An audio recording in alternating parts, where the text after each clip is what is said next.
27 April 2025। আমার মাম্মামের 2 বছর complete হলো। তো 2 বছর উপলক্ষেই ছোট করে ঘরোয়াভাবে যেমন জন্মদিন পালন হয় তেমনই হচ্ছে। এবছরও আমাদের মাম্মা মানে আমাদের আমাদের প্রিয়জনের কাছে থাকতে পারলাম না। মানে বাবা মাম্মাম ওর কোথা থেকে বাবুর শিখলি তুই? Happy birthday happy birthday. তুমি বসো তুমি বসো তুমি বসো দাদু মাথায় দিচ্ছ? নাও একটু আমাদের পরিবারে মানে আমাদের মাম্মামের বংশে বড় করে জন্মদিন পালন করা নেই 5 বছরের আগে। তাই ঘরোয়াভাবে ছোট করে ওই একটু পায়েস খাইয়ে মা বাবা ওর দুই দাদু মামা আর আমি মিলে আশীর্বাদ করলাম।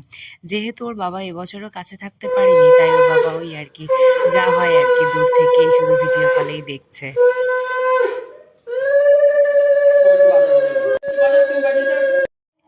ও তো খুব শান্ত বাচ্চা, তোমরা দেখে বুঝতেই পারছো ও কোনো সময় মানে 1 সেকেন্ড এক জায়গায় বসে না।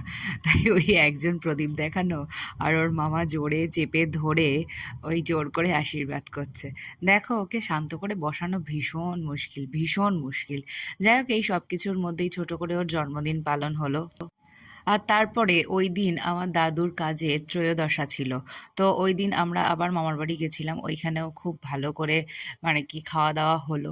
যেহেতু ওর জন্মদিন পালন করা নেই তাই ওইখানে গিয়েও আমরা জোর করে কিছু করিনি। ওর ওই মামি মাসি আর যারা সবাই এসেছিল ওকে ছোট ছোট গিফট দিয়েছিল, তো সেইগুলো আর দেখাতে পারলাম না। যাই হোক রাত্রেবেলা বাড়িতে এসে ওর পিপি আর ওর কাকাই এসেছিল।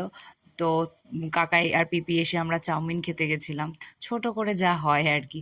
তো সারা দিনটা আমাদের ভীষণ ভীষণ ভীষণ ভালো কেটেছে।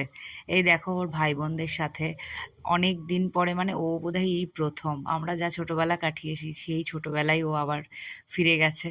তারপরে দেখো ওই পিপি কাকাই এসে ওর জন্মদিনটাকে আরো আরো সুন্দর করে সাজিয়ে তুলেছিল।